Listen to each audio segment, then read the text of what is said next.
ngiyaconnecta everywhere. That is why ngisidingi isigodlo. Connecta everywhere. Use Mozambique ukuphi ngiyaconnecta. You understand? And as a medium, it's very much simple because ngiconnecta nespirit.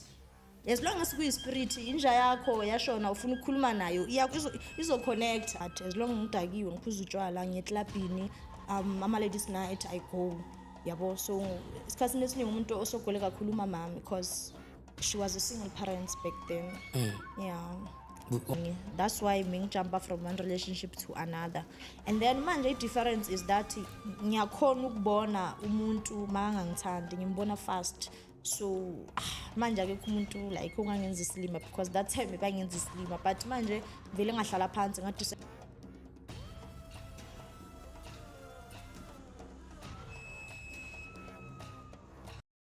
Sinibingelele siphinde sinamukele ohlelweni lethu Echo Point TV esibiza ngokuthi i The Call. Lona obingelelayo ke xolana mfowambatha ushanda undaba ezitha umthiya short umatindana siqhamso didla madle bayona gwatsho sigcololo didwa dakuda khelo ucatho phansi enquthu kwela bashoko bezi ngenkomo zimpolish ntoxobanyawo kwanto umqoba ngegugu kuningi ngidinga wena dinga umthakathi.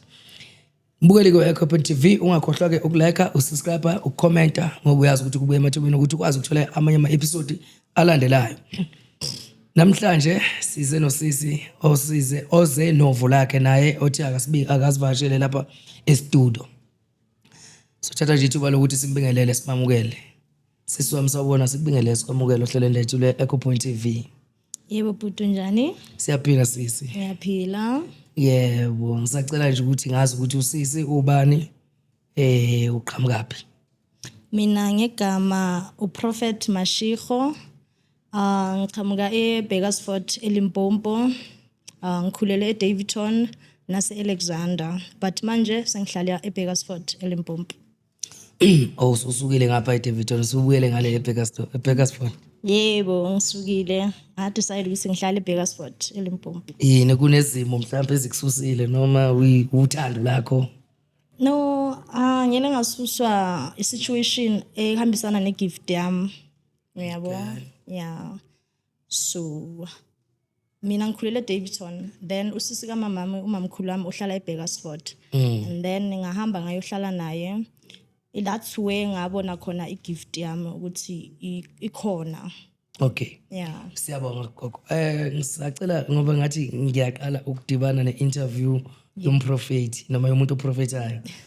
Uzongisiza angazi lutho impela kabanzi ngakho abantu esengike ngasebenza nabo abaningi. Abantu abayizinyanga na abangabalaphi bendabuko nezangoma. Umprofeti ngiyaqala ngizocela nje ukuthi mhlawumbe mawuchaza mangubuza imibuzo uyichaza ujulu ungabi nankinga ungayilimit. Okay. Mhlawumbe nje umbuzo nje engakubuza wona oqala mhlawumbe ukuthi gogo phakathi kukhona umehluko phakathi komprofeti nomngoma? Yeah, khona umehluko omkhulu kakhulu, but yeah, khona umehluko. Because umprofeti umuntu osebenza ngeyiwasho esikhathini esiningi usebenza ngamanzi nangomkhuleko.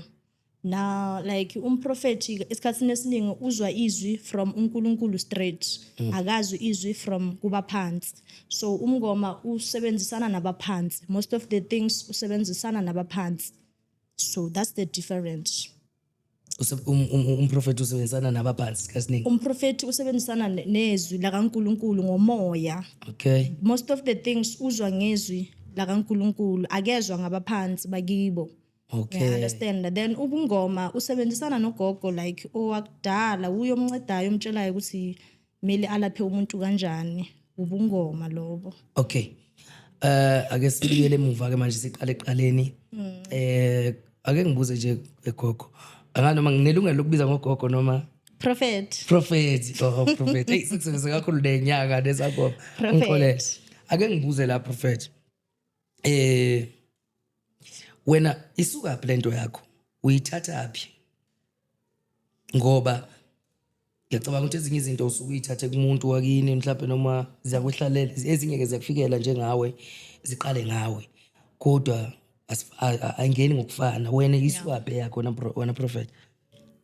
Mina igift yami ukukhuluma iqiniso, I'm the first person efamilini ofana nami nje, akekho omunye umuntu ofana nami. Igift yami akusi gift yabo babomkhulu nabokhokho, no. Igift yami isipho sami engazalwa naso, mara ukuthi ngisazi ukuthi sisebenza kanjani nganceda abokhokho omkhulu nabogogo laba bangasekho ukuthi bakhona ukuthi bangibonise ukuthi nginento enhle kanjani, but sona akusesabo. Cha, siyakuzwa gogo. Mhlambe ngokujulile deep. Njoba ngisho ngithi angilwazi lolu hambo lolu loprofeta kodwa ngiyafisa ukulazi njoba nawe usufikile la ngeke ngisakuyeka impela prophet. Ngizokubusisa impela. Usuyongixolela kulo ndawo.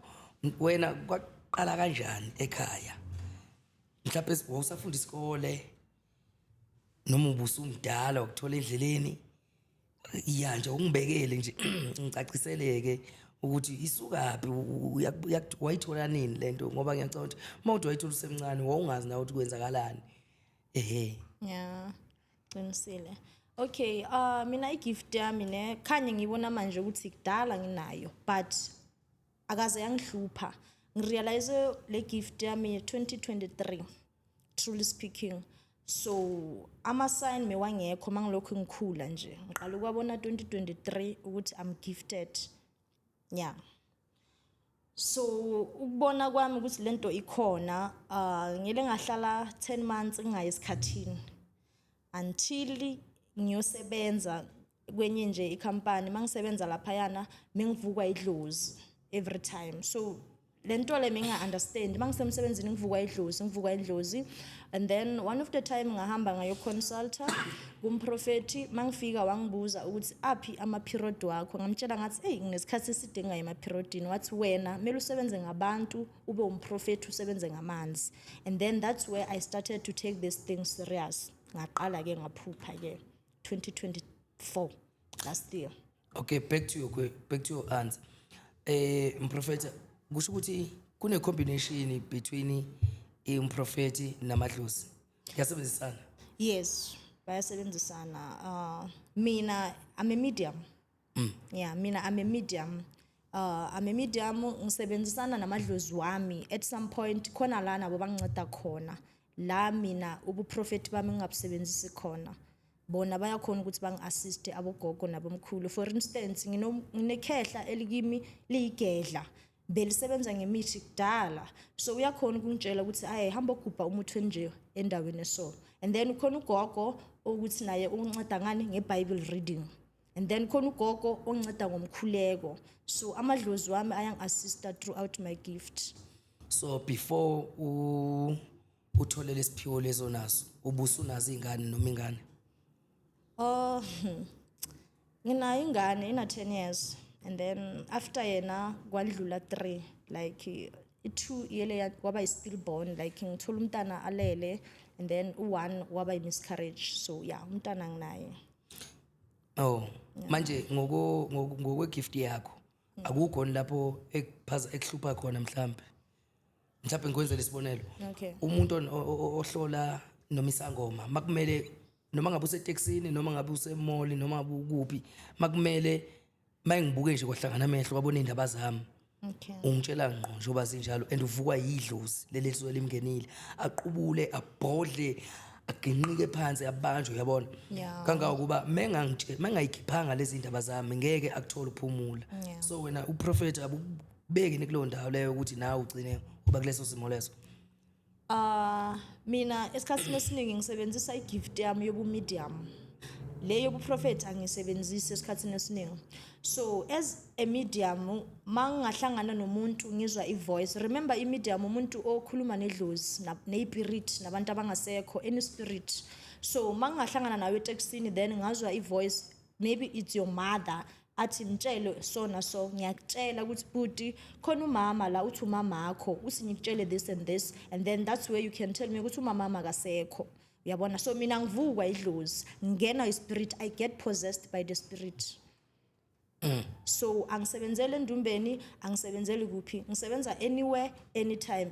Noma ngasebenza epark because I'm using a book, then I get possessed. So anginandumba, angisebenzele endumbeni. Igift yami isebenza anywhere anytime. Yeah. Manje ukhona nomehluko between njoba uphila manje nomehluko ngesikhathi ungakangenwa ilesiphiwo sakho seprofeta ukhona umehluko empilweni yakho? Yo, umehluko omkhulu kakhulu bhuti, yazi mina ngikhule ngumuntu osigruvelayo, ngithanda utshwala, ngiheavy fun, ngigcoka icebhezane, I was a slay queen nje. Ngithanda nje utshwala, ngihamba amaklabu, ngigroova, ngingezwa ekhaya, bangikhuza ngiye etshwaleni, ngihamba nasebusuku, ngingezwa nje, uyabo? So le gift le ngichange kakhulu. I don't want to lie. That is why abantu abaningi bangabelieve ukuthi I'm gifted. Bacabanga ukuthi mhlambe ngishaywe impilo. Because of me ngumuntu ophuzayo, ogroovayo, ochintsha nama relationship. Ubungahlali kwi-relationship yodwa? No, mengancengi indoda, ngifuna indoda enemali nje mina, ngifuna ukusigroovela nje, ngifuna ukusiphuzela. Like mengacabangi ukuthi one day ngizohlala phansi nginceda abantu the way I am. That is why nomuntu makathi uyangiconsult angitshela ukuthi kumele ngisebenze ngabantu, mengamthathi serious because impilo yami that time heavy fun. Ungabuye endlini uhamba 3 days not 3 days. Mengabuye endlini, ngumuntu ukuthi like ngiyahamba even a month ngihleli ne boyfriend, umngane wami makathi asambe siye kuphi I go. Like ngumuntu wabangane too much. Mengiya anywhere la kumnandi khona. Ngaleso sikhathi ekhaya bekhona abantu nobani emndenini wakho? Uhlala nobani? No mamami. Umamami Shem yazi ustruggle kakhulu ngami because uyelo wa try nokungisa ama social working athi ngistophe lento engiphilayo, but I couldn't stop because mengicabanga ukuthi mhlawumbe stage kanti le stage sele sangicontrola vele to the point ukuthi ngingasacabangi ne future ukuthi ngifunani empilweni, mengacabanga ukuthi ngifuna umsebenzi or what. As long ngidakiwe ngiphuza utshwala ngiyeklabhini ama ladies night I go, yabo. So isikhathi esiningi umuntu osogole kakhulu umamami because she was a single parent back then. Yeah. Ebengekho baba? No, baba mina uhlala somewhere ne family yakhe entsha, but umamami umuntu obona izinto eziningi ngami. Nalesikhathi ngicela ukuthola umntwana mina ngishiya nomama ngihambe endaweni zami, so umntana wami vele ukhuliswa umamami because of the life I was living. Ayizange kuhlukumeze esikoleni igift yakho?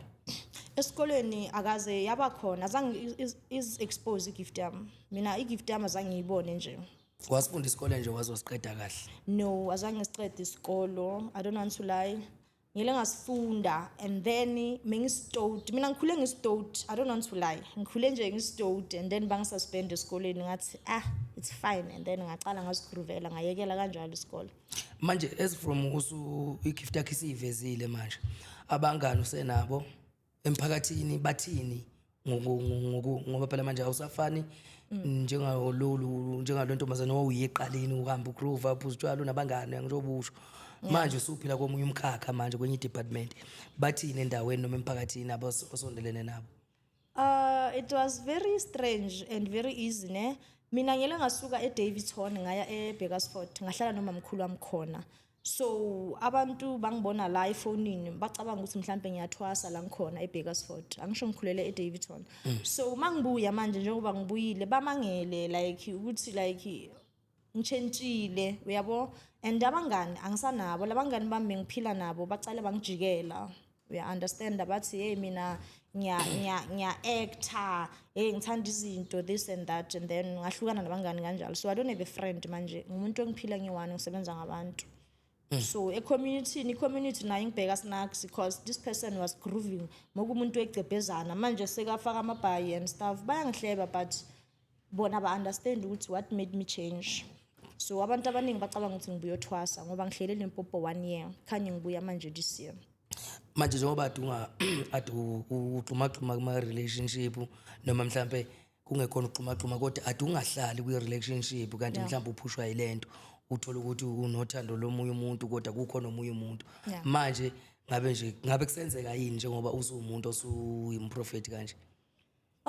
Back then mangi relationship nebhuti wami mina mengiba neenga ngingafuni umuntu angilawule, so mengancingi. That's why mengijumpa from one relationship to another. And then manje the difference is that ngiyakhona ukubona umuntu makangangithandi ngimbona fast. So manje akekho umuntu like ungangenza isilima because that time bangenza isilima, but manje ngivele ngahlala phansi ngadecide ukuthi umuntu angimfuni, yabo. Angimfuni, like I don't want that. Ngiyazihlonipha because ngihlonipha nesithunzi sami sokuthi nginceda abantu. I respect myself. It was very hard for me to bring my dignity back. I understand. Because impilo yamanje ayifani neyakudala, manje ngumprofeti. people must respect me. Angeke ngihambe la estradini ngigcoke icebhezana. Akusafani nakudala manje I'm living a spiritual life. So even nepartner mayizothandana nami mele understand ukuthi mina ngumuntu wabantu abadala. I'm not that person anymore. Mele ngihloniphe. uthi ukhona ubaba ohlala naye? Yeah, I'm in a relationship, yes. Ilokhu njani i-gift yakho ayina ilokhu njani affect i-relationship yakho nomuntu ohleka naye? No, I affect. I affect because ngumuntu ukuthi like ngiyathandaza ngemanzini ngiyakuphi kuphi makakhona uyangisupport ahambe nami yena akekho spiritually gifted but uya respect gift yami a lot uya respect her nespace mangisidinga uyanginika angikhumbula ngirasela akazangishouthe so he respects me so ayikho into engacomplain ngayo relationship yethu right nje uvele wa understand ukuthi ngumuntu onjani. Gifted naye noma yena unomali? No, yena unomali umuntu nje usiphilela impilo yakhe makaye tavern uyaye tavern I don't mind angimshouthi futhi. Uyakhona ukubona indaba zakhe azenzayo ngaphandle? Yena naye unokungibuza uyakuthuka like uyathuka ukuthi hey what if uyangibona ngisi no so le question oyibuza yobhuti wami ne umuntu mangihleli naye or if I'm in a public place angiziboni indaba zabo ngiyazivala mina angifuni ukuthi mangihleli nomuntu kube ngathi ngiyambonela so I close myself that spiritual realm sokuthi ngibona indaba zabantu ngiyazivala angifuni ukuthi mangihleli nomuntu kube ngathi ngibona indaba zakhe without your permission for me it's not right. Uzivala kanjani masivala? Like khona enye into ngesipedi bathi watiribega that means you are closing that porthole yokuthi ubone indaba zalo muntu lo uzozibona yena makakuphi permission. You understand? Sometimes ukuhlangana nabantu bathi ngibatshela ukuthi I'm a prophet bathi ngiprofit then I tell them no I can't prophesy you because I'm not allowed to prophesy you ngizokuprofesaya idlozi lakho mali ngivumela. Manje prophet unalo ibandla? No, angakabi nalo ibandla just that they gave me this name ukuthi I'm a prophet and then one day one of the good days ngizoba nalo ibandla and angeni isonto futhi. Awungeni futhi isonto? No. Angeni isonto. Abantu abadala bathe ngingangeni isonto kumele ngenze lami ibandla. So ngokusebenza Yeah. ngoba inyanga inesigodlo. Yeah. Lesangoma cishe sinendumba njalo wena ngoma ngibuza lo mbuzo bekulindela ukuthi uzothi yebo impela cha nginalo ibandla engiliholayo ila indaba zami eziphelela khona mangiprofita abantu ngibaprofitela esontweni lelo kanti eyakho ngoba ngisho gogo ngeke nguyeke wena mprofeti ngoba la angiyaqala it's my first time interviewer umprofeti. Okay. So eyakho i-department isebenza kuphi usebenza uprofeta kahle kwenzakala? Igama lami ne uProphet Mashego the medium ne so as I told you ukuthi I prophetic gift yami angisebenzisi ngisebenzisa I medium gift ne most of the time so mina la ngihlala khona I'm renting you get my point la ngihlala khona ngirentile so ngisebenzela most of the times ngisebenza ngefone 99% yama patient wami wasefonini ngenza ama online consultation ngefone you understand anginaso isigodlo. Even though I moved from Davidson to Polokwane ngiyakhona ukuthi ngikuncede wena ngingakwazi like I travel isigodlo sami sikimi yimi isigodlo I don't need a certain place manje kwamanje angakabi nendawo yokuthi ngingasebenzela khona la ngihlala khona ngichashile but igift yami I right cause anytime anywhere ngiyaconnecta mina ngiyaconnecta anginawo umsamo anginasikhodlo. Anginasikhodlo ngisebenza ngama online consultation nalabo abazayo bayeza then ngiyabanceda abanye ngiyaya la bahlala khona I also do ama door to door consultations. Yeah, I'm a medium sebenza gift yami medium most of the time. Okay, ngokokulapha bese ulapha ngani? Ukulapha ngitshela idlozi lakho ukuthi ngikulaphe kanjani as I get possessed by idlozi lakini yilo lingitshelayo ukuthi mprofeti lo ngifuna ukuthi asebenze kanjani ukuthi into zakhe zizokwazi ukuthi sivuleke angikunika ama instruction mina but most of the time amanzi if unikwa yimi ama instruction amanzi ngiyise emfuleni ngigeza ngiwasho yeah mara into eziningi ngitshela idlozi lakho leli elingena emzimbeni wami yilo lishoya ama instruction ukuthi kumele ukuthi ulashwe kanjani. Manje makuthiwa lithi idlozi lami ngilapha ngemithi ethi so uyakwenza lokho? Yes, mina ngesipedi bathi ngingakachupe. Ichupe igedla umuntu otshelwa idlozi lakibo elimfundisa imithi awufundiswa umunye umuntu. So if wena kumele ngikulaphe ngomuthi ngizobiza umkhulu wami lo wegedla osemzimbeni wami uyozongibonisa umuthi wokuthi kumele ulaphe wena and then ngiyentabeni ngiyawugubha. Not ukuthi la ngihlala khona kunemithi kunewasho nesiwasho ngisithenga eshop makumele ukuthi uyolashwa ngaso. Yeah, so yeah umuthi nawo ngiyawusebenzisa but ngiyawugubha. Yeah, because ngihamba negedla. Mprofeti, izulu sakho sasihle kangaka ngoba phela wena umpedi. Kufika kanjani ukuthi nasezulwini ube ulokhunjana kanje ube number 1 kanje ngoba usikhuluma 100%? Davidson ngikhulela Davidson, so umkhulu wami he's late meka umXhosa, so ngikhuliswe uye nogogo yabo, so bangifundisa isikolo primary enza isiZulu and umkhulu meka umXhosa, so mesingakhona ukukhuluma isiXhosa sikhuluma isiZulu, so masilokhu sikhula nje isiZulu ngasazi kanjalo yabo. Yeah, so yeah ngisijwayele because of umkhulu wami. Ukhona lo moya wesiZulu vete edlozini lakho? Yeah, ukhona umoya wesiXhosa, siyathetha kaloku. Yeah, siyathetha. Yeah, umkhulu wami meka umXhosa. Kusho ukuthi Prophet uphiwe noma angazi kuzothini kodwa mawukwazi ukuhlola umuntu efonini online kusho ukuthi uphiwe. Manje nonke abaprofeti bayakhona ukuhlola online, phela kunzima ukuhlola umuntu ungamazi ungazi umbone ngamehla nyama. Ungisukele nje lentini isiphiwo ngempela ngeke nje mina ngumbatha nje ngivele ngiyenze lo nto leyo. So bonke abaprofeti bayakwazi ukwenza lokho noma kuya ngesiphiwo sakho?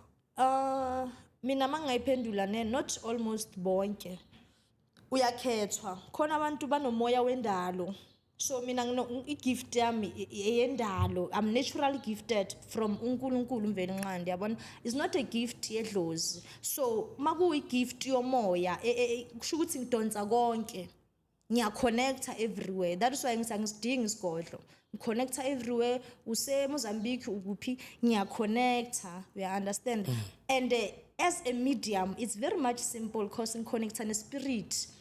As long as kuyi spirit inja yakho yashona ufuna ukukhuluma nayo izoconnecta, mina ngizoyikhulumela.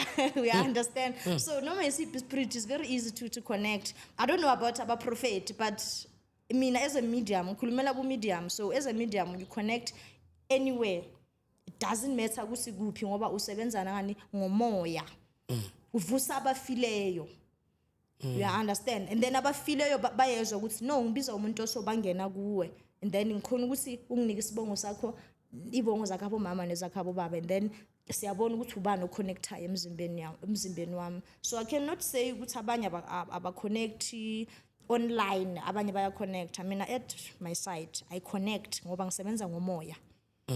Even though I consult you, angibizi idlozi lami, ngiyathandaza ukuthi ngiconnect. Remember ukuthi ama spirit umuntu makahamba la emhlabeni umoya wakhe uya somewhere in a spiritual realm. So mina angibizi idlozi lami ukuthi livuse wena. Idlozi lami lifana nedlozi lakho. There's no way ukuthi idlozi lami linamandla ukudlula idlozi lakho. So I connect with God and then ngiyamtshela ukuthi God ngicela ukuthi ungivusele abakhabo bani, and then they connect. Not idlozi lami. Ngisebenza kanjalo. Kusho ukuthi Prophet kahle itopic yethu izosinika ukuthi sigxile kakhulu ngapha kuGod ngoba ubunyanga ngiyabona impela abukho kakhulu nobungoma, wena uconnecta noNkulunkulu. Yeah. Okay, labo ngokaNkulunkulu angithi amasonto ahlukene, khona iZayoni, usindiso, iweseli, iZCC, njalo njalo. Yeah.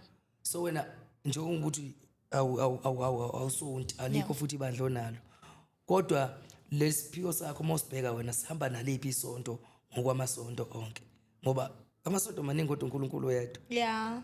Angazi uma sakho sihamba noShembe noma ngifuna unginike ihluku ukuthi wena uthi mawubiza uNkulunkulu imuphi lo mkhonzayo okunika amandla angaka? True speaking, mina I never judged amanye amasonto like ngiba naleyo nto vele ukuthi uNkulunkulu uyi-one, just that ama-uniform lawa akhona nama-rules wesonto. Mina I believe ukuthi uNkulunkulu umoya. You understand? So I can't choose ukuthi mina ngifuna ukwenza isonto lePostola or leZion. And mina I just connect na wonke lamasonto lawo. So one day ngingathanda ukuthi ngibe nesonto elisebenza ngamanzi. You understand? Elisebenza ngamanzi nomkhuleko neyiwasho nomuthi. So singasho ukuthi iwela ePostola. Yeah. Cause mina wonke lamasonto lawa ngibona into eyi-one, just that difference uniform. Yeah. Manje khona ne izehlakalo noma igigaba ezake zenzeka wabona ukuthi cha la uNkulunkulu ukwenza ukuthi kube kanje. Oh, leyo question leyo it's very sensitive because ukuthi ngifika la ngikhona it was very difficult. I'm not talking about into yakudala, into ya DCM. Ne njengoba ngishilo ukuthi bengihlala nomamkhulu wami eBekersford ne lento mayilokhu iqala ilokhu ingivusa ithi no hamba kuphi hamba emanzini hamba entabeni hamba. I was doing that umamkhulu wami anga understand ukuthi kahle kahle ngiyenzani. You know why mina nga understand? It's because of ngithe ngiyele ngathola i-stillborn ne this year January, then 2025 ne mangithola i-stillborn mangiceda ukusingcwaba i-stillborn sami i-gift yami yavuleka after losing my child. You understand? So umamkhulu mekacabanga ukuthi ngine depression because abantu abadala mebangizela bathi manje asikho isikhathi sokukhala, manje kumele usebenze, hamba entabeni hamba kuphi, and then mengiya kuphi bangithuma hamba endlini esozo uthola umama so ngiya nalapho kanjalo until one day umamkhulu wami angitshela ukuthi no angeke ukhona ukuthi usebenze ngabantu la, mina ngiyasonta and isonto lami alivumelani nalezi zinto zakho, ngicela ukuthi uhambe uyothola indawo yokuhlala. Ngahamba ngathola indawo yokuhlala, it was an RDP, ngahlala lapho 2 months ngihlala lapho ngisurvive ngokunceda abantu online. Yeah, understand, angasebenzi nganamali nginceda abantu online. And then ngelinye ilanga nje wazi umamkhulu wami esithubeni wangicosha lapha ya watshela abantu ukuthi mina scam, mina ngiyahlanya ngilahlekele umntwana ngishonela umntwana khona manje sengenza izinto ezisinacks ngithenga amabhayi nje I'm fake. Bafuna nokubiza impempe, bafuna ukubiza community ukuthi ngicoshe lapha eMRDP. Ngathi hayi mamkhulu ungabizi impempe, hayi hamba la bangicosha njengenja mawuthi uyabheka umama wami ukuphi ula eJoburg. Nomama wami la yangisho ka understand the gift uthi ya mletheni mbuyiseni aze ngapha. Ngabatshela ngathi angifuni ukubuyela eJoburg, idlozi lithi ngihlale la eLimpopo ngizonceda abantu la eLimpopo, bathi hamba usanganela le ungazosanganela la ngoba la uze ngami, which is umamkhulu wami. Then wangicosha ngazihambela ngingazi nokuthi ngiyaphi. At that time ngina 900 ngahlangana nomunye ubaba onevan wangigiweza imoto yakhe, ngamtshela ngathi ngifuna indawo yokuhlala immediately. Wathi no la ngihlala khona kunama room asambe uyohlala khona. Mangifika lapha ngathenga isponge nge300 and then ngabhadala irent. Mengilala phansi esponjini ngilala phansi. Yeah, so la ngabona khona ukuthi uNkulunkulu khona uyayenza iplan. Ngathenga ifurniture nge1 month from esponjini. So abantu manje bathi nginenyoka, abacabanga ukuthi ngibuya kuphi la ngibuya khona. Awuzange ulidedele awuzange usidedele isipho sakho since kwenzeka yonke lento le? I remember mangifika lapha eroomini ngakhala. I remember abomkhulu nabokhokho bathi mntanami ngiyakubona ukuthi uzula nathi from one place to another, ulokuthi angeke nginayo lento ngihamba nabo everywhere noma abantu babhizi bangithuka umprofeti onjani ongathwasanga umprofeti igobela yakhe ukuphi mabangithuka abantu. Mara ngiba explainela ukuthi mina I'm gifted, le gift enginayo nami azange ngisikhethele, bathi hayi unamanga. I remember i-community lami ngihlala khona eMRDP bathi kimi wena unenyoka wena uthatha izinto zama Nigeria wasayina i-contract, there's no way ukuthi ungabona indaba zabantu kangaka, there's no way ukuthi wena ungalapha abantu uyahlanya udepressed. And then it was very difficult, truly speaking, it was very difficult. So mina into zami sitshintshe mangihlala kulela room lami ngihlala khona, then ngaba sharp nje ngama online consultation, angifuni ucamba manga anginceda ama online consult ukuthi ngithenga umbhedo ama online consultations. Then manje umama wami seka right, sesiyakhulumisana. Manje angazi noma sivumelekile ukubuza ukuthi ngaleso sikhathi mhlawumbe i-age wasu indaba ya-DCA, I'm 26 years old. Indaba ya-DCA, i-gift yami vele ya-operator fast. Yeah, nginanabantwana abayi-5 engibafundisayo esimoyeni. Yeah. Ubafundisayo? I'm a spiritual mentor. Angiyena ugobela. I'm a spiritual mentor. Kunabantu abangaphansi kwakho manje obafundisayo? Yeah. Njengamathwasa? Yeah, njengamathwasa. Yeah. Usumkhulu nakho yabona le moya isiwisa nansi imshini la. Le mshini iyaxega namhlanje ngazini. Kahle gogo. Hayi kusho ukuthi wena usufana no principal manje. Uhambe nakho usuhambile njengoba usukwazi ukuthi uphinde ukhuphula abanye abantu abangaphansi kwakho. Yes, sengifana no principal. Kunjani kunzima kulula kusebenzisana nabantu? Kunzima cause nginama student agcwala isandla, abanye bayeza ngibatshela ukuthi angeke ngikhone. It's not easy. Oyi-1 kulabo abayi-5 makangaba right ngizokufaka espacing sabo cause manje I'm in that level ukuthi abantu bayangiphupha. You understand? Gogo prophet ngikuphuphile ungeza, prophet ngikuphuphi ngisemanzini, prophet yazi idlozi lithi wena mele ube ugobela wami, you know that kind of things. And then I tell them, I shut them down ukuthi ngicela nje ningipheni isikhathi nje kancane. It's not easy because I'm a self-initiate, ngibanceda ngani ngefone. So mina I really believe in self-initiation because I was self-initiated myself. Azange ngibe ne-mentor. I did everything myself. So abantwana bami, they are very lucky to have a mentor like me. So ngibanceda ngefone and then makufika isikhathi ngiyabahambisa emanzini ngiza physically, ngibayisa emanzini ngibafundisa some of the things. But izinto eziningi bakhula ngefone. Manje umuntu umprofeti efonini uqala umbuzo igama nesibongo noma uvela uhlalo ojabene. Uprofeta kanjani? Yes, this thing online consultation name, truly speaking, nami ngingazi ukuthi ngiyayikhona. I didn't know that. Mina ngivele ngabona nje umuntu makangifonela ngikhona ukumtshela ukuthi wena uphethwe yini. And then mangithi ngena la ema-texting, la emafonini, social media, ngiyabona ukuthi khona into bathi online consultation. I also didn't believe in that. You understand? And then one of the days ngathi, let me just take a book and a pen. And then ngabeka ifone laphayana ku ring light and then you tell me your name and say name. Angifuni ukuthi ungitshele ukuthi uzeleni kimi or ufuna ukuconnecta nobani. It's up to me. Yabo, I write your name and say name and then ngiyathandaza and then idlozi liyangipossessa. Mina i-mediumship yami isebenza ngokuthi idlozi likhuluma in my body. Hayi ukuthi mina ngiyakutshela ukuthi ubabakho uthi liyasikhulumela. Ubaba if ulate uyakhuluma la kimi. So yeah, isebenza ngeball pen. Manje uyakhona nje umprofeti ukuthi umuntu uvela umthandazile efonini bese yalulama. Yes. Yeah. Most of the time ngenza ama video ku TikTok, ne? I usually pray on TikTok and then ama video wakhona bayeza bazokhomenta ukuthi gogo nyabonga yazi ngithola umsebenzi because of that video. And then omunye athi gogo ngiyaku interview ngicela ungithandazise. I just take that video from TikTok and then ngiyomsendela yona and then makabuya lethu utholile umsebenzi. I pray. I'm so gifted in praying. And mangithandaza kuba buhlungu ngoba akusaseyimi. It's not easy. Ngiba possessed by lesalukazi esithandazayo. I even change voice. So I don't pray angithandaza thandaza nje ngoba mangithandaza ngiluzi power. So I rather save that video and send it to you because prayer. Ayina ukuthi expire. Manje gogo wena prophet uyakholelwa emaphupheni? Yes, into eziningi mina ngiboniswa ngamaphupho. Okay. Go to the water, which water they show me in my dreams. Thanga leli bhayi ngiyaboniswa ngamaphupho. Hamba endaweni nje ngiboniswa ngamaphupho. You understand? Umuthi usendaweni eso entabeni hamba ugubha bangibonise isign ngesihlahla ngibone ephushweni.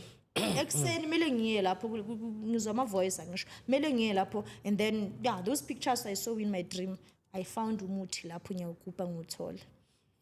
Manje malifika iphupho lithi hamba kulesa kuleya mfula lo yakuthothi kulomfula kunomnumzana wakhona iyiphi indlela oyenzayo ukuthi ukwazi ukuthi ugcine ungenile obusuku uthunyeliwe khona?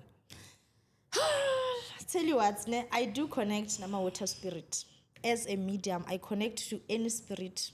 So mina ngiyakhona ukubona if kunonomzane and vele indawo bangithumela kuzo zinabo nomzane and indawo engiyakuzo mina akunabantu laba bangizobathola lapha yana thola ukuthi kugcwele. Ngiya endaweni eprivate. ngiyi-1 leso sikhathi and I'm not allowed ukuthi ngibatshele ekhaya ukuthi ngiyakuphi. Ngiyavuka ngihambe bazobona ngami mangibuya. So even if it's a dangerous mountain, mina ngizingeni lezo. Angisho ngithunyiwe, mina I believe so much in my ancestors. Mama ngitshela ukuthi hambe endaweni nje ngiyaya. And then I go there, ngifike ngenza into abafuna ngiyenze ngene ngiphume. Uyabo? So I can connect nomzana wamanzi, uya connect nami. It's strange, mara uya connect namakhuluma. Akuzwe futhi bese uyangena. For instance, let's say wena ngiyakuyisa emanzini unedlozi lamanzi or unesithunywa samanzi sifuna ukuba aligned, ne? Ngiyaya mina laphaya nawe emanzini. Masifika laphayana, I don't tell you what to do. Anyeke ngithi kuwe ngigeza kanje. Mele ngibuze ispirit sakho samanzi ukuthi na umntana wakho simgeza kanjani. Khona abanye abangasifuni iswasho, khona abanye abasifunayo iswasho. So mina that's why ngithi angenzi izinto ngengcondo yami. Yabo. Then I have a whistle when uzoyishaya impempe to connect abantu bakini bamanzi bazoza bona laphaya ba connect kimi bakhulume ukuthi mele wena ngikuncede kanjani emzimbeni wami.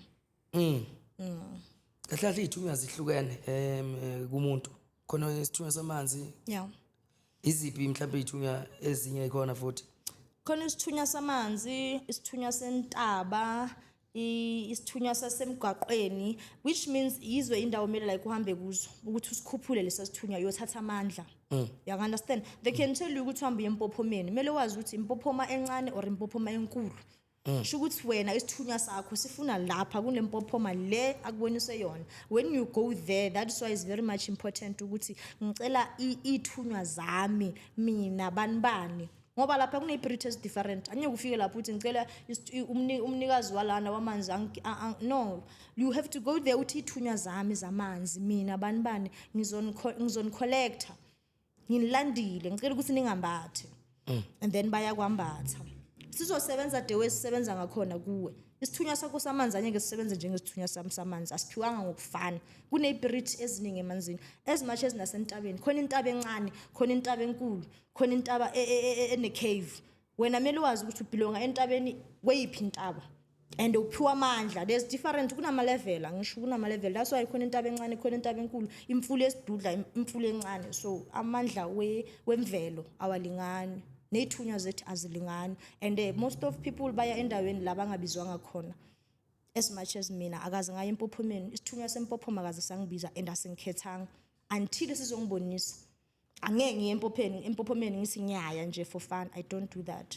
So ma umuntu is very much important ukwazi ukuthi isithunywa sakho sibelonga kweyiphi indawo. Manje prophet ngizobona ngani ukuthi isithunywa sami singiholela kuphi Yeah. Sintonsela kuphi kumele ngibone kanjani?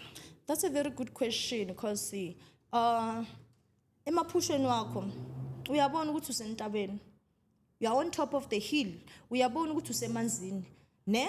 Mele ubone yabona i-dream is prophet sakho. Without omunye umuntu azokuprofita. Iphupho lakho lona self, that vision is prophet sakho, i-direction ekuleadayo ukuthi hambe endaweni so. Let's say uphupha amanzi. Mele wazi ukuthi uphupha amanzi angakanani. A river. You get my point. Uyabona ukuthi le mfula le ile enkulu. Mara wena physically you're going to the small river. That is why izinto zomuntu isithunywa singakhuphuki. Because uyendaweni la bangakuthumanga khona. Empophomeni uyabona ukuthi le mpophoma le ile enkulu or iphakathi kwentaba or iphakathi kwamatshe. It depends what you see on your dream. Mele wena ubone ngamaphupho wakho. That is why mina ngisanda ukuthi umuntu angitshele makaphupho lamanzi ngimbuze ukuthi lamanzi waphuphile, is it a dam? Is it a lake? Amanzi anjani? Then that's where I will know ukuthi wena no, you belong there. Khona abanye babelong esizibeni, they don't belong in the river. Khona abanye babelong in the river, they don't belong in the lake. So iphupho lakho is very much important. Manje kunceda ungitshela ukuthi lamanzi waphuphile, amanzi angakanani, le ntaba iphuphile intaba yiphi. So if uphuphe mhlambe imudimule, ngiyazi ukuthi kumele ngikuse entabeni ehigher, ephezulu, ngakuyisi nje entabeni encane nje. Hey, yazi koko wena prophet wavele wangibeka kwenye indawo kade ngingayazi futhi ade ngayilindele manje. Kahle angithi sinokuthi amaphupho abuyathi umuntu ngeke uphethwe inyongo nje wena ayikho lento oyiphuphile, amanga lento oyiphuphile. So kahle ufuna usitshela ukuthi amaphupho kubalekile ukuthi siwalandele kuze impilo yakho uzoyazi ukuthi ubani. Too much. tell you what ne amaphupho ayathusa uzophupha nje indawo ethusayo and le ndawo mawuthi uyabheka uyayazi le mara mawusitshela ukuthi angeke kuye it's not you idlozi angeke likulide to i-wrong direction kumele ukuthi ungazingabazi abantu bayazingabaza like you doubt yourself mabathamba endaweni nje bayazi ukuthi kunani leyo uyoyithatha lapha is your gift i-gift yakho it's like a treasure emele uyivule uyi-one some of the people they abadinga improfeti ukuthi abageze badinga wena ube nesibindi ucine ungene kulamanzi uphume so into eziningi manje amakhehla bayenza izinto ngamaphupho basibonisa amaphupho and then thina so understand siyabuza bayakwata that's why ubona ukuthi mina ngiyaphupha angikhumbuli nokuthi ngiphuphe ini you understand so amaphupho are very much important i-direction empilo yakho i-direction yempilo yakho as much as nami ngisho ukuthi ngi-self-initiated ngibone ngamaphupho ukuthi kumele ngiye kuphi ngithenge ini ngiye kuphi ngobani isikhathi I didn't ask anyone ngamaphupho wami I had to figure it out myself ngoba mebangithethisa bathi ungatshela umuntu yazi and then kusena ngitshela umuntu phakathi kobubi nobuhle bukhona nobubi kwi-prophet. Yes, ukhona ububi komprofeti like every human being ugifted or akekho gifted unamabutho emzimbeni wakhe kunamakhehla nezalukazi laba abalwayo khona abanye bempi abalwayo so labo awubabizi anytime ubabiza masekushubile ubone ukuthi la khona izithe ezingusale emuva uyawabiza lamakhehla ukuthi ngicela ukuthi lapha awusakhuleki awusabiza uNkulunkulu ubiza lamakhehla ukuthi ngicela ukuthi nambe nongilwela izimpi zami because I can't fight this prayer. You understand that is why ubona abantu bathandaza ngamakhandlela red amakhandlela black kudingakala lapho vele ukuthi uzibize le spirits zikulwele because some of the fight you can't fight them ngomthandazo you can't fight them physically ngomlomo ubiza abakini bakulwele nje kuphele nje kanjalo. Ubuhle bakhona it's when usitshela ukuthi if umuntu like maybe kuzusubhlungu ne you just pray ukuthi ayazi lo muntu ngimnika uNkulunkulu anyeke amenze next umsaka umuntu ozothi ngona nginika idlozi lami because idlozi lakho lizolwa and amanye amadlozi ayabulala ke that is why umunye umuntu athi wena uzofa wena anyeke kuphele nje this year ungafanga uzofa yabo yeah so it's up to you as a prophet as umuntu onceda abantu ukuthi wena usebenzisa idlozi or uNkulunkulu or you take matters in your hands. Uyazenzela wena ukuthi lo ngiyombulala or lo ngiyamnika ngiyamthandazisa ngoNkulunkulu or lo ngibiza idlozi lami lidile nayo so there's good and bad there's darkness and there's light it is what it is. Yeah especially darkness ibiza for protection not ukuthi like usukela abantu. Prophet kuyiqiniso ukuthi umuntu njengami nawe unamadlozi akini ngithi and ahlukahlukene yes and khona angcolile khona clean yes kuyiqiniso ukuthi mawukuthi uyababonga lapha emsamo mhlambe uthina amazulu futhi siyakwenza kakhulu ke lonto le kumkhokha nje siwenzayo sakhula ngawo futhi mawuthola umsebenzi eGoli mhlawumbe ngomholo oqala uthenga imbuzi uyahamba ekhaya uyobonga mawubonga emsamo ke bese ubabiza bonke yabona kuyiqiniso ukuthi akumelanga ngibabize bonke ngoba kukhona abangangigadile khona abangcolile abangengenzele okuhle kodwa bafuna ukuthi ngasonke isikhathi bengithola ngiyise ephutheni noma ngenza izinto ezimbi. That's a very good question ne akekho umuntu ongahambi nedlozi elingcolile you understand that is why it's very much important ukuthi umuntu makakuzonda asaphila ungamphahli masekangekho it's not umkhulu wakho mangakuthanda asaphila anyeke akuthande sekangekho yes uzozibangela inkinga this person azange akuthanda asaphila and then wena uzombiza masekangekho like it's very much important ukuthi mawufika emsamo you just say ngibiza nina laba abaza ngento ezinhle kimi laba abaza ngento ezimbi ngicela ukuthi ningangisondeli ubatshela straight ukuthi anginifuni ningalinge nje nisondele nevoice yami ningalinge nje nimamele anyeke baze because uzozibangela inkinga.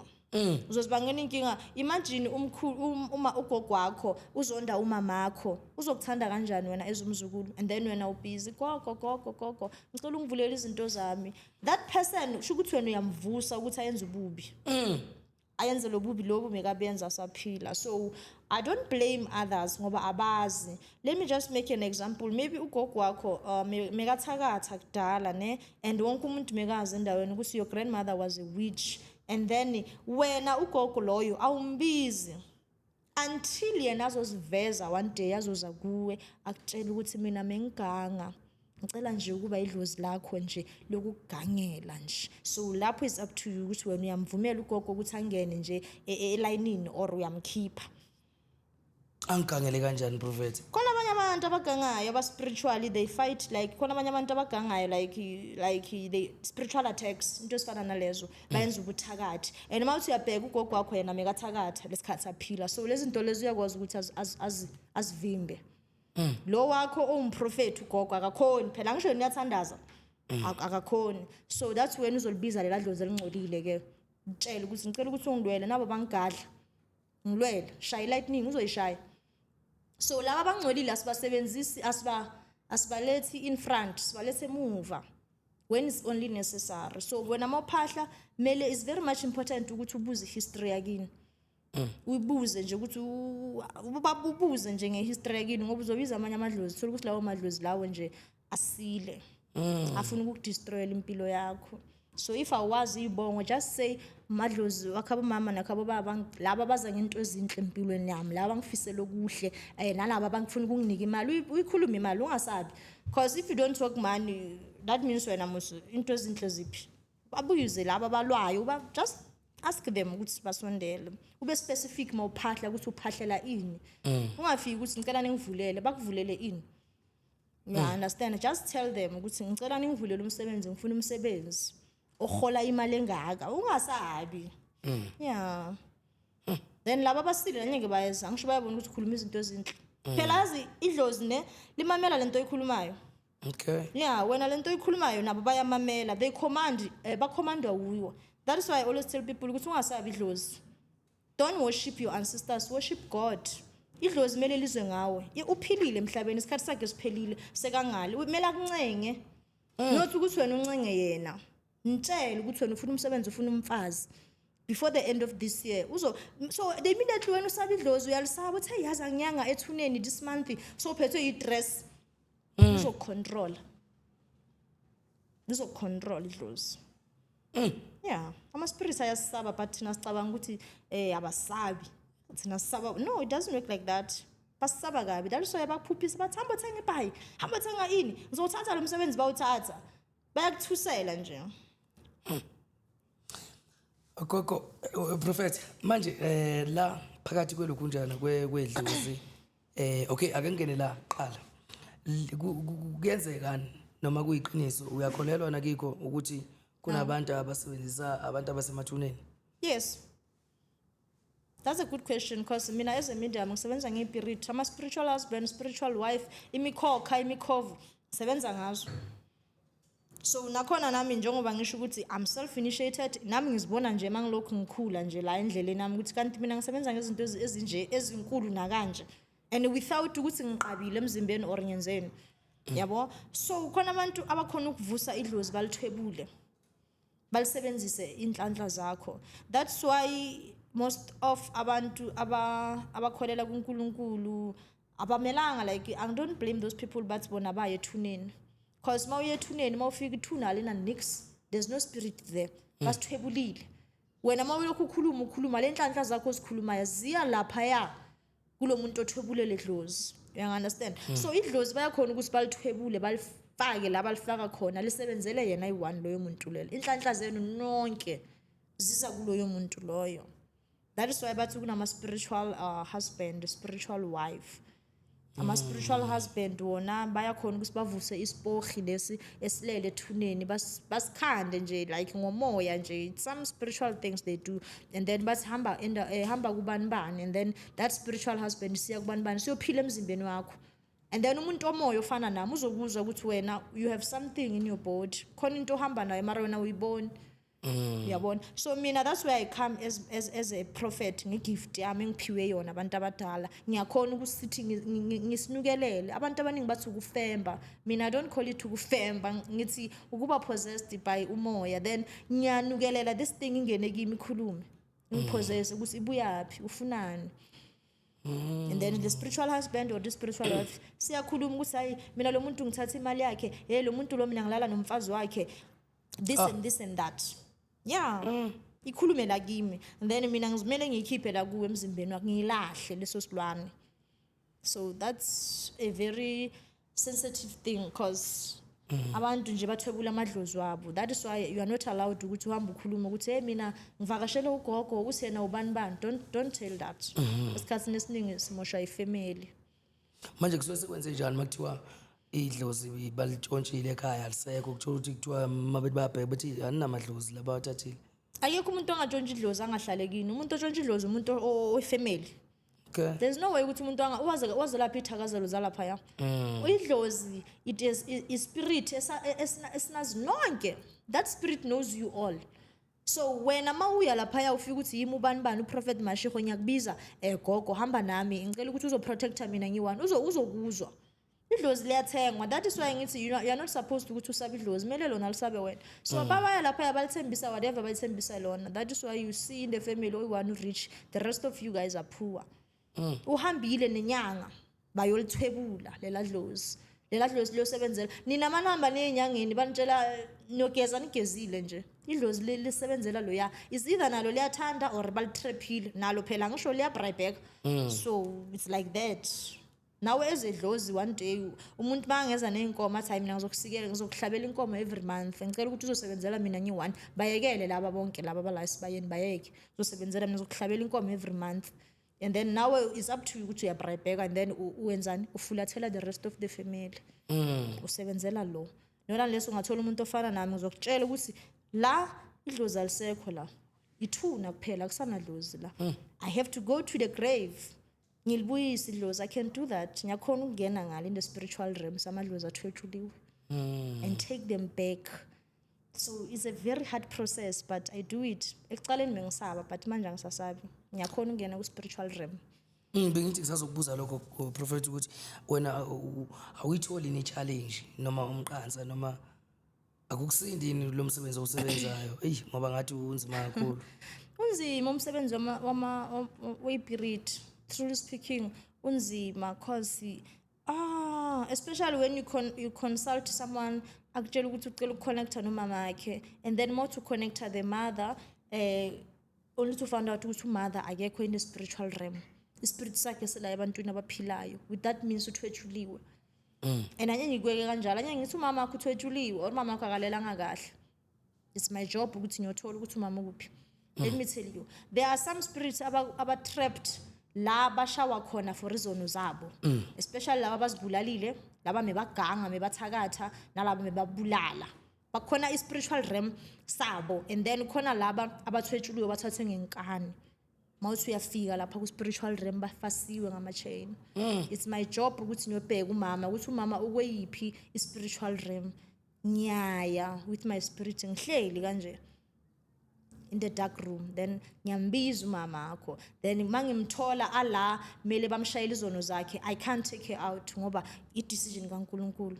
Yeah, then if uku spiritual realm la afaswe khona ngama-chain akadli lapho ngiyakhona ukumbona ngimbuza ukuthi kunobani la ngitshela ukuthi akunamuntu bese I fight ngiyamthatha ngigijima nayo inside the spiritual realm ngihleli khona la so ngiyamthatha it's like ukufemba abantu abaningi bathi ukufemba and then I take umama wami and then ngimbuza ukuthi uya kwesiphi isibaya athi ngiyakadla mina and then ngimshiya kadla mina and then bavala isibaya and then nami ngiyabuya emzimbeni wami. It's very strange kunzima after that ngiyakhathala kunzima phela obusuku sempini. Yeah, after that ngiyakhathala so it drains me spiritually. Angithanda ukuthi ngithi umama uthwetshuliwe ngingakuncedi mara it cost is another price that one it cost anye ngithi mama kalelanga kahle.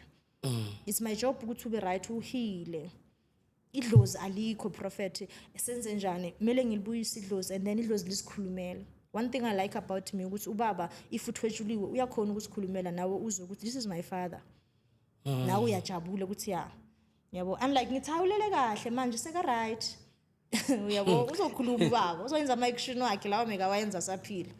Yeah, manje makuthiwa kona prophet kuyenzeka nokuthi uprophet umuntu ukuthola ukuthi ungayitholi indaba zakhe zingaveli nje kuwe. It happens. Ikayenzeka once. Mina ayikho into nginanento le ukuthi ayikho into engasolveki. You understand? Like I don't say hayi angiziboni indaba zakho ngihlale. Ngimake sure ukuthi kumele ngithole ukuthi kwenzakalani. Like last week there was this man ngithi ngiyamconnecta. Hayi tu nami ngazibuza ukuthi angisaboni. Ngithi ngiyamconnecta ngathi yazini baba ima kancane la efonini ngabiza amadlozi wami ngathi angisho like wena ama consulta physically your ancestors bakhona in ekhaya spiritual bazile spiritual that side and then mina ngizobuza ubukhokho ukuthi awukhona umuntu onjeni yambona uzile but uzile ngithi why abangakhuluma abakimi bathi abafuna ukukhuluma and then idlozi lakho ngilibuze ngithi ngiyalitry ngaconnect mina ngifuna into engakhulumi ngihlule angifuni ngiyalwela ukuthi la indaba ngisithole la so that's when idlozi lakho lithi no ngicela ukuthi uhambe uye esigangeni ngizokhuluma mase esigangeni and then ngiyaphuma ngejaridi ngihambe ngesigangeni mangifika esigangeni liqhuma idlozi likhulume lesi prophet mina ngafela entabeni kudala that is why I only connect in the mountain ngidlozi lemfihlo angitholakali nanoma kanjani yeah so mina hayi akaze ngathola umuntu mangingathola ukuthi idlozi lakhe alikhulumi ngiyaforce abanye thola ukuthi idlozi limfulathela sihlalisa phansi with my ancestors bayihlalisa phansi ukuthi lo mntana lona ngamfulathela ilungiseni manje iphele manje there's no need ukuthi uyohlaba inkomo uyohlanganisa amadlozi no akusumsebenzi wakho wena kumele ukuthi bona balungise into zabo ngale if bayakulwela bafuna ukunika igift boyithuka abomama nakhabo baba bayakulwela what amadlozi wami babahlalisa phansi in that spiritual realm babe right and then now ukuthi uzobe right physically manje ngaphandle kokulapha izifo ezisemzimbeni womuntu omunye umuntu engafika kutshela inkinga ukuthi akanayo inzalo noma mhlambe usabathe uthi uyenkozeni yasebusuku kodwa ingane akanazo akayitholi ingane kodwa usemshadweni lo muntu uyakhona ukuthi umsize njengomprofeti azakhe ngahlangana naye isituation efana naleyo ne yokuthi umuntu ongananzalo ngiyamnceda ne but I don't think ukuthi ngahluleka because nginegedla emzimbeni wami so that solution izodinga umuthi that's what I believe ukuthi like uzodinga iyeza ukuthi uliphuze ngikuphekele and then uliphuze and then uyamthola umntwana ngesidliso you understand nakhona isolution yakhona ngipha idlozi lakini not my dlozi yabo so idlozi lakini if alina solution shothi kumele ngibize idlozi lasekhaya so kwazi ukuthi wena uyafutha uyagaba uyaphalaza wenzani sizobona iplan nje so yeah into efana nale into engazikhona nje ilonda ulume inyoka umfelokazi you understand umfelokazi yanyakhona ukuthi ngimgeze but khona enye into bathi amahuma I don't know if you know it umuntu udumba inyawo yeah thola ukuthi ulele nomfelokazi udumba inyawo uyaqala uyaresa those kind of things angidili ngazo namazinyo angidili ngazo yabo ngidila ngezinto zomoya like izinto ezi like imoya emibi most of the things I understand if uphethwe inhloko if le nhloko yakho is not a natural disease I can cure it yeah yabona prophet indaba yeni inkulu kakhulu manje makuthiwa nampa abantu bayathandana banengane okay lengane kodwa kuthola ukuthi akuyona yakhe ubaba wakulo muzi loyo eyangaphandle kodwa akazi kushuthi nje into ukuthi fanele ukuthi bambambe sibhantshi yeah yes manje ngoba wona usebenza nje kakhulu noNkulunkulu nedlozi nje kanje usuyafika uyaprofeta ingane uyathola ukuthi lengane isibongo sayo fuza bebayibiza ngalesibongo kodwa bayibiza ngalesibongo wenza njani kuleso simo uvela uhambe ngeqiniso lakho noma uyak-avoid uxabanisa umshado mina mangibona ukuthi like kahle I tell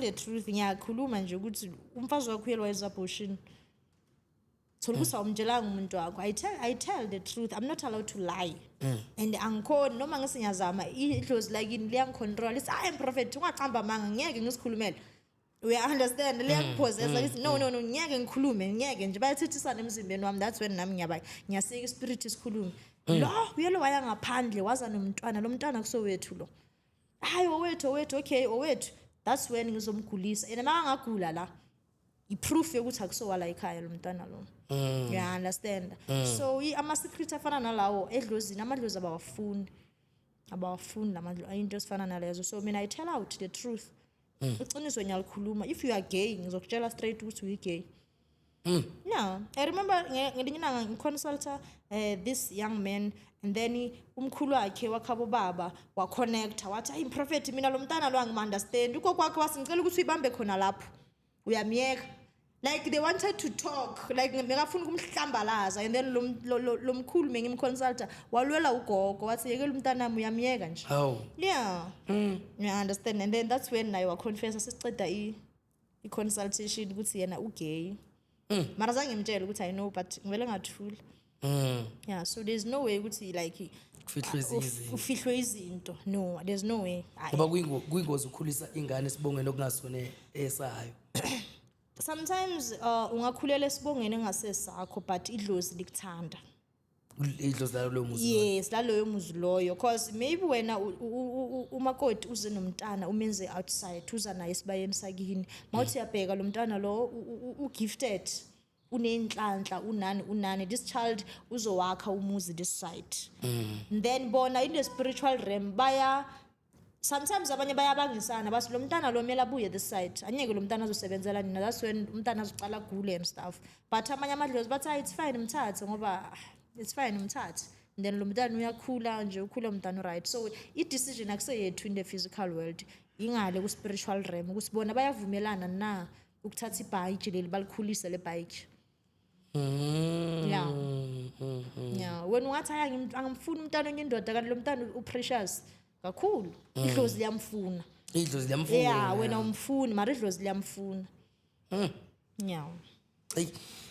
Kunzima kakhulu kwakho sesikhoqa nje sicela mhlawumbe uzidlulisele nje amazwi mhlawumbe noma umlayezo wakho ongawunika mhlawumbe ababukeli noma abantu abakufollowayo laba abakwaziyo nama patient akho. Okay.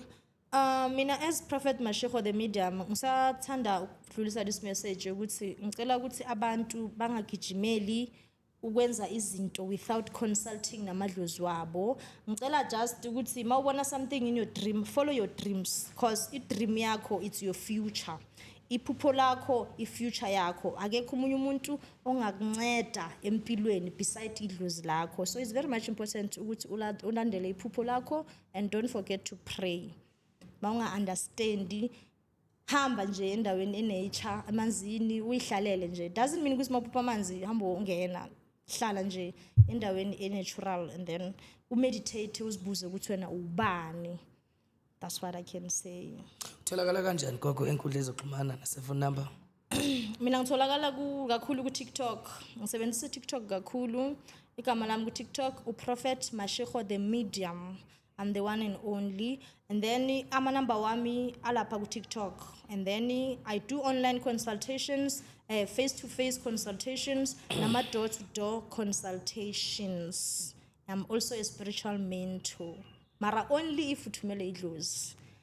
Yeah, amanamba wami ku-WhatsApp it's 064 70 30 379. Ikholi yasebenza lapho.